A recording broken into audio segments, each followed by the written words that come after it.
उसी के घर कपड़े धोना चाहिए, धोना आए या ना आए लेकिन धोना चाहिए।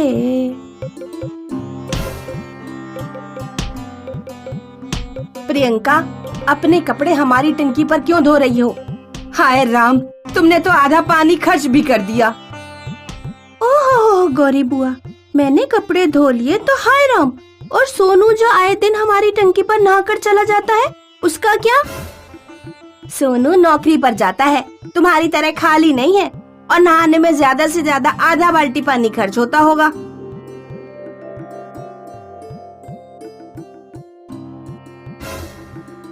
आधी बाल्टी पानी खर्च होता तो कोई परेशानी नहीं थी, तुम्हारा लड़का सारी बाल्टियां और टब खाली कर देता है।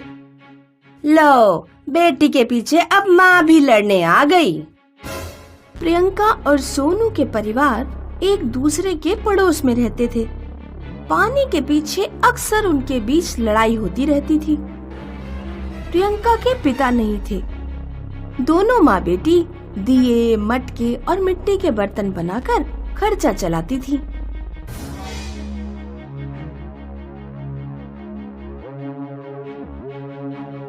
सुनिए जी, किसी तरह से ये माँ बेटी की इस गांव से छुट्टी करा दीजिए, फिर बराबर वाला घर भी हमारा हो जाएगा और हम बड़ी जगह में रह पाएंगे।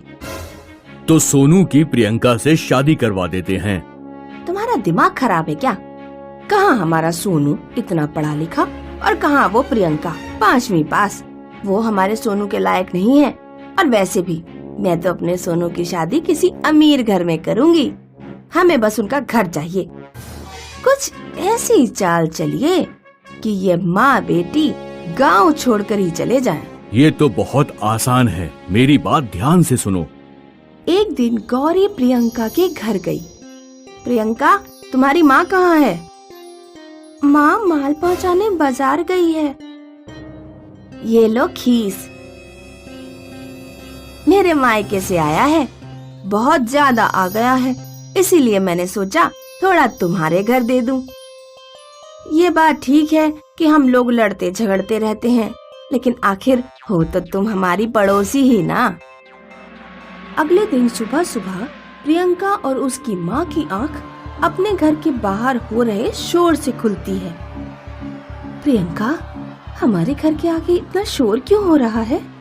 दोनों बाहर जाते हैं तो देखते हैं कि सोनू की माँ गांव वालों से चिल्ला चिल्ला कर कह रही है, गांव वालों, अब हमारे गांव में चोरियां भी होने लगी।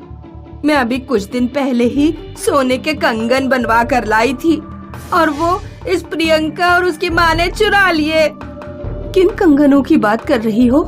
हमने तुम्हारी कोई कंगन नहीं चुराए। तो ठीक है, हमें अपने घर की तलाशी ले लेने दो। हाँ हाँ, पूरे घर की तलाशी शौक से लो, हमें कोई डर नहीं है। गांव वाले प्रियंका के घर की तलाशी लेते हैं।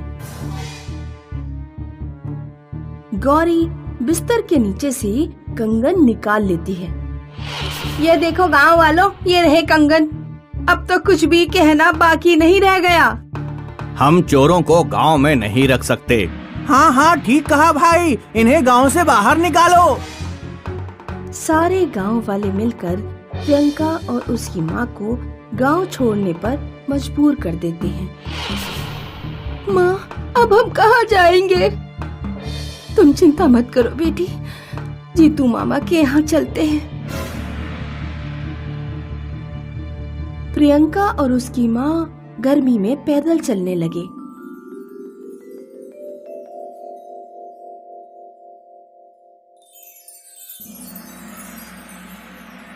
माँ, वो देखो एक टंकी, चलो उसी से पानी पीते हैं। प्रियंका ने जब टंकी खोली तो उसकी आंखें फटी की फटी रह गईं। टंकी से तरल सोना निकल रहा था। हाय राम, गांव वाले तो इस टंकी को खराब समझते थे, लेकिन इसमें से तो सोना निकल रहा है। माँ, अब हमें कहीं जाने की जरूरत नहीं, हम यहीं पर अपना घर बना लेंगे। टंकी से निकले सोने की सहायता से प्रियंका और उसकी माँ एक बड़ा घर बना लेते हैं। और पूरी शान और शौकत से रहने लगते हैं। प्रियंका की अमीरी की बात पूरे बसंतपुर में फैल गई। सुनिए जी, हम प्रियंका की माँ से जाकर माफी मांग लेते हैं। हम अपने सोनू की शादी प्रियंका से कर देते हैं। फिर उनकी जादुई टंकी, बड़ा मकान सब हमारे हो जाएंगे।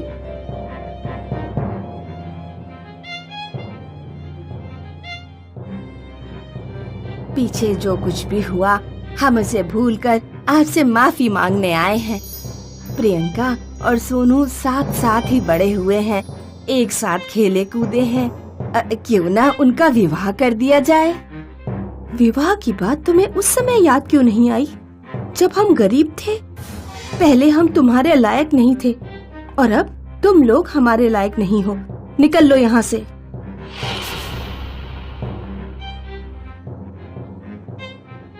अमीरी का इतना घमंड, सोना देने वाली टंकी पर इसका घमंड टिका हुआ है।